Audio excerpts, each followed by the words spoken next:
El flautista de Hamelin, lectura en voz alta y comentario. Hola, bienvenidos a nuestro proyecto. Hoy les hablaremos de uno de los cuentos más conocidos de la literatura tradicional europea, El flautista de Hamelin.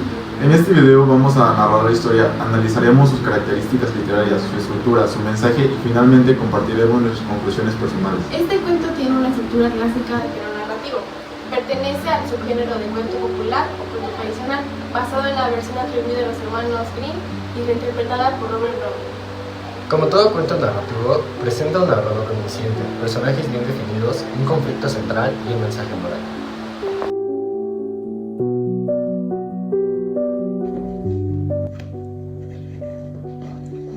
El pueblito de Hamelin está en Brunswick, cerca de la famosa ciudad de Hannover, y el profundo y anchuroso Weser baña su blanco sur.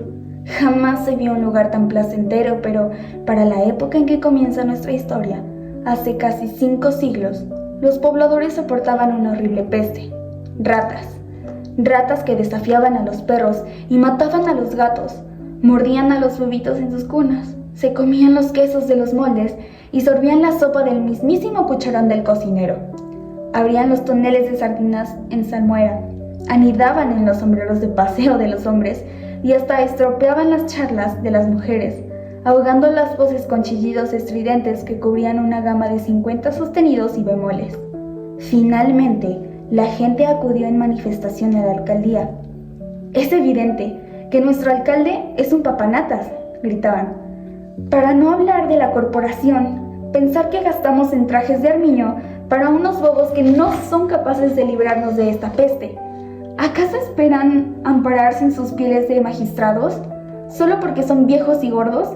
De pie, señores.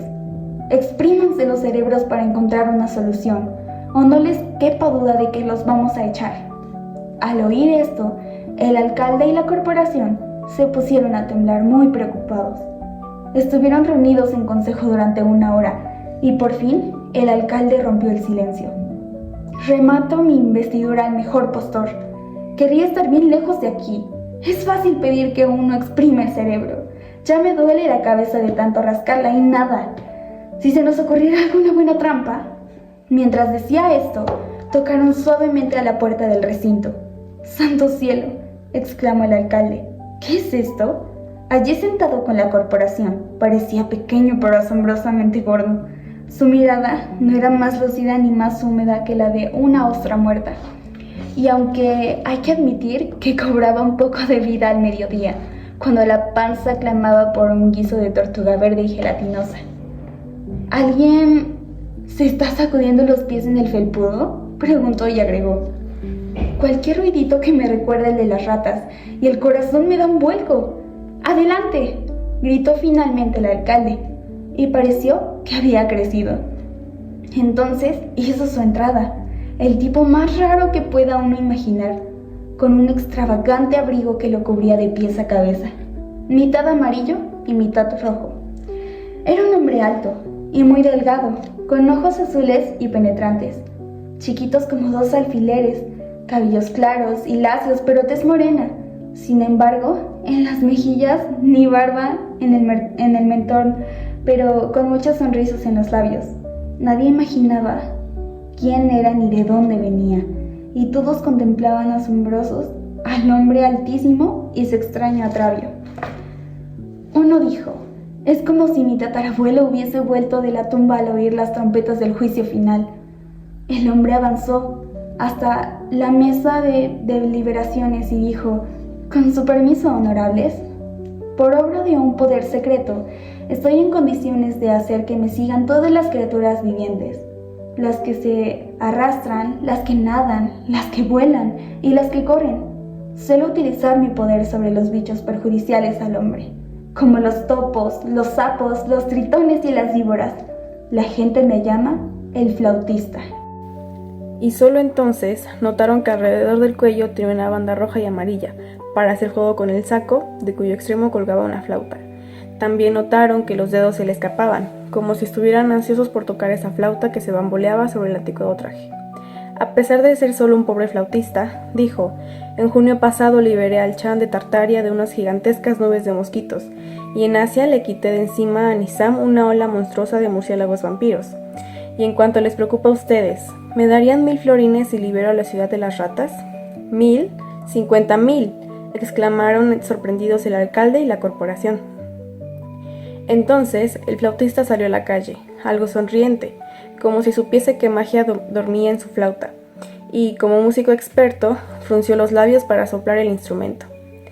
Los ojos despedían destellos azules y verdes, como cuando se arroja sal sobre la llama de una vela, y antes de que la flauta hubiese metido 3 notas agudas, se oyó algo que recordaba un ejército en marcha. El murmullo se convirtió en gruñido, el gruñido en rugido, y las ratas comenzaron a precipitarse atropelladamente en la calle.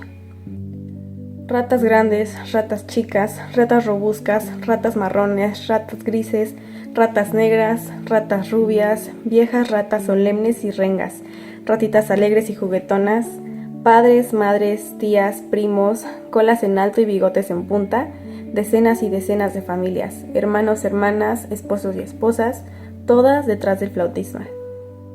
El flautista tocaba y caminaba y las ratas lo seguían bailoteando, hasta que llegaron a las orillas del Weser, donde todas se zambulleron y murieron. Todas salvo una, intrépida como Julio César. Se atravesó el río a nado y vivió para llevar sus comentarios al país de las ratas, tan cuidadosa como el conquistador romano de preservar el manuscrito. Su historia decía así: en cuanto sonaron las primeras notas agudas de la flauta, me pareció oír que cortaban el lebrillo, que colocaban manzanas maravillosamente maduras en la prensa de hacer sidra, que corría barriles de embutidos, que dejaban entreabiertos armarios con conservas y que quitaban los corchos a los frascos de aceite, que hacían saltar los flejes de los telones de manteca. Era como si una voz, más dulce que el arpa o el salterio, gritase: «¡Alégrense, ratas! El mundo se convirtió en una enorme despensa, así que masquen, tasquen, desayunen, almuercen, merienden y cenen». Y cuando me pareció ver un gran barril de azúcar, ya abierto, brillante como el sol, a pocos centímetros de mis narices, como diciéndome: «Ven a perforarme», me encontré revolcándome en el Weser. Tendrían que haber escuchado a los pobladores de Hamelin haciendo repicar las campanas hasta doblar los campanarios. «¡Vamos!», gritaba el alcalde, «agarren palos largos y agarren los nidos, tapen los agujeros. Consulten con carpinteros y albañiles y no dejen ni rastros de las ratas en el pueblo». De pronto asomó la cara del flautista en el mercado y se oyó: «Primero páguenme mis 1000 florines, por favor». 1000 florines. El alcalde se puso verde y también los miembros de la corporación. Las cenas del consejo hacían estragos con las reservas de clarete, de mosela, de vin de grave y de vino del Rin, y la mitad de ese dinero bastaría para volver a llenar con vino el tonel más grande de la bodega. ¿Cómo iban a pagarle esa suma a un vagabundo vestido de amarillo y rojo como un gitano? Además, dijo el alcalde con un guiño malicioso, fue obra del río. Todos vimos con nuestros propios ojos cómo se hundían las ratas, y lo que está muerto no resucita, según creo. Así que, amigo, no somos gente que vaya a negarle un vaso de vino ni tampoco algún dinerito. Pero en cuanto a los florines, lo que dijimos, lo dijimos en broma. Por otra parte, hay que tener en cuenta que sufrimos graves pérdidas y que debemos ahorrar. 1000 florines, por favor, conténtese con 50. El flautista cambió de cara y gritó: «No acepto regateos, y además estoy muy apurado. Prometí estar en Bagdad para la hora de la cena. Tengo que probarle la primicia de un guiso del cocinero en jefe, un hombre muy rico que está agradecido de que haya exterminado los escorpiones de la cocina de Califa. No regateé con él y no voy a hacer ni un centavo con ustedes. Además, tengan en cuenta que tengo otro método de tocar la flauta para la gente que me pone furioso». «¿Cómo dice?», gritó el alcalde. «¿Cree que usted puede permitir que trate peor que a un cocinero? ¿Que me insulte un asqueroso Aragán, un flautista vagabundo vestido de todos colores? ¿Es eso una amenaza? Adelante, entonces, y sople su flauta hasta reventar». El flautista salió una vez más a la calle, y una vez más acercó sus labios a la larga flauta de caña lisa y recta, y antes de que hubiese sonado la tercera de esas notas dulces y suaves, como no había emitido hasta entonces ningún músico en el mundo, se oyó un murmullo de bullizo, de muchedumbres alegres que se empujaban y se atropellaban, piecitos que pataleaban y suecos que golpeteaban, manitos que aplaudían y lengüitas que parloteaban. Y como las aves del corral cuando les tiran el alpiste, salieron corriendo los chicos. Todos los chicos y las chicas de mejillas sonrojadas y rulos rubios, de ojos brillantes y dientes de perlas, tropezándose y brincando corrían en pos de la música maravillosa entre gritos y carcajadas. El alcalde se quedó mudo y los consejeros se quedaron duros como estacas, incapaces de dar un paso o de gritarles a los chicos que pasaban saltando alegremente. Solo podían seguir con los ojos a esa multitud gozosa que perseguía al flautista. Pero, qué angustia sintió el alcalde y cómo palpitaron los corazones de los consejeros cuando el flautista se desvió de la calle principal y se dirigió hacia el Weser, que le saldría al paso a sus hijos y a sus hijas. Sin embargo, el flautista cambió de rumbo y en lugar de dirigirse hacia el sur, se dirigió hacia el oeste y rumbió hacia la colina Koppelberg, con los chicos siempre pegados a la espalda. Todos se sintieron aliviados. Nunca podrá atravesar ese pico, tendrá que dejar de tocar y nuestros hijos se detendrán. Pero sucedió que, al llegar al pie de la montaña, se abrió de par en par un portal maravilloso, como si de pronto hubiese surgido una caverna. El flautista avanzó y los niños lo siguieron. Y cuando había entrado todos, hasta el último, la puerta se cerró de golpe. Uno de ellos era Rengo, y no había podido bailotear como los otros. Cuando muchos años después le reprochaban su tristeza, solía decir: «Es muy sobrio el pueblo desde que se fueron mis compañeros, y no puedo olvidar que estoy privado de contemplar todos esos maravillosos espectáculos que también a mí me prometió el flautista». Decía que nos conducía a una tierra de gozo, que estaba muy cerquita del pueblo, allí nomás, donde brotaban fuentes y crecían árboles frutales, y las flores desplegaban matices más hermosos, y todo era extraño y nuevo, donde los gorriones eran más brillantes que los pavos reales, y los perros más veloces que las corzas, y las abejas habían perdido sus aguijones, y los caballos nacían con alas de águila. Y justo cuando me sentí seguro de que en ese lugar iba a curarme de mi reguera, la música se detuvo, y yo me quedé allí parado, del lado de fuera de la montaña, abandonado, muy a pesar mío y obligado a seguir regueando en este mundo, y a no volver a oír nunca más hablar del hermoso país. Desdichado Hamelin. A muchos vecinos les vino a la mente eso, de que es más fácil que un camello pase por el ojo de una aguja que un rico entre en el cielo. El alcalde mandó mensajeros hacia los 4 puntos cardinales para ofrecerle al flautista, donde quiera que se hallase, todo el oro y toda la plata que pudiera si regresaba como se había ido y traía con él a los niños. Pero cuando vieron que todo era en vano y que el flautista y los niños que bailoteaban a sus espaldas se habían ido para siempre, lanzaron un decreto, por el cual los abogados debían fechar sus documentos según esta fórmula: a tantos años, meses y días de lo que sucedió aquí el 27 de julio de 1366, y para no olvidarse jamás de la calle por donde habían desaparecido los niños, la llamaron Calle del Flautista, y cualquiera que pasase por ella tocando la flauta o el tamborín podía estar seguro de que no volvería a encontrar trabajo en Hamelin. Tampoco permitieron que ningún hostería ni ningún taberna perturbarse con el villancico.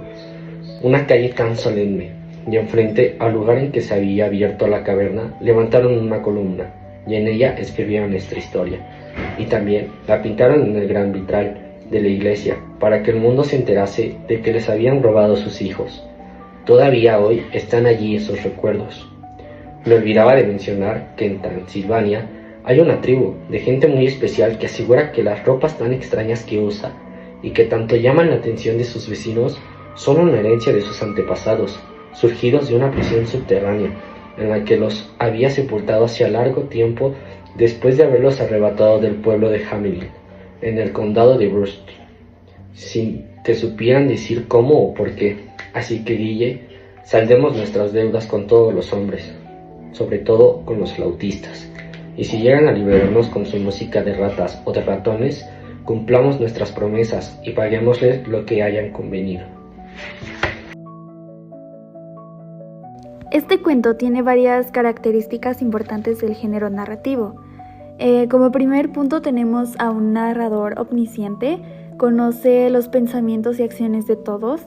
Podemos ver que cuenta con una secuencia cronológica, es decir, los hechos avanzan de una manera literal. Hay personajes arquetípicos, es decir, el gobernante corrupto, el pueblo, el héroe mágico. Y bueno, podemos también notar que incluye lenguaje descriptivo, especialmente en las escenas de la plaga y en la apariencia del flautista. ya que nos describe cómo es su vestimenta y demás. Después de analizar El flautista de Hamelin, queda claro que el cuento va mucho más allá de una simple historia infantil. Personalmente creo que el relato nos confronta con una verdad muy humana. Una promesa incumplida puede generar un daño irreparable. El alcalde y los gobernantes del pueblo no valoraron el servicio del flautista y pensaron que podían engañarlo sin consecuencias. Y lo más impactante es que el precio de esta traición lo pagaron los niños, los más inocentes. Para mí esta historia funciona como una advertencia sobre la responsabilidad que tenemos al dar nuestra palabra y sobre cómo la falta de honestidad, especialmente de quienes están en el poder, puede afectar a toda una comunidad. Algo que me llamó mucho la atención es cómo el pueblo celebra la desaparición de las ratas, pero inmediatamente olvida quién lo hizo posible. Desde mi punto de vista, el cuento muestra lo fácil que es aprovecharse del esfuerzo ajeno y minimizarlo cuando ya se obtuvo lo que se quería. El flautista, aunque misterioso y extraño, ofreció una solución que nadie más pudo dar, y aún así fue menospreciado. Yo interpreto esta parte como una crítica a nuestra tendencia a valorar solo los resultados, pero no a las personas que lo hacen posible. Para mí, la obra nos recuerda la importancia de reconocer a quienes nos ayudan, porque la falta de gratitud también es una forma de injusticia. Bueno, en lo personal, creo que una de las reflexiones más importantes que deja la lectura es que las malas decisiones de los líderes siempre terminan afectando a quienes menos culpa tienen. El alcalde actúa con egoísmo, avaricia y soberbia, y todo el pueblo termina enfrentando una tragedia mayor. Me parece que el cuento señala lo grave que puede ser tener autoridades irresponsables, que buscan su propio beneficio antes que el bienestar común. Esta historia, aunque antigua, sigue siendo sorprendentemente actual. Nos invita a pensar en la importancia del liderazgo ético, de la transparencia y de la responsabilidad en la toma de decisiones que impactan a toda una comunidad.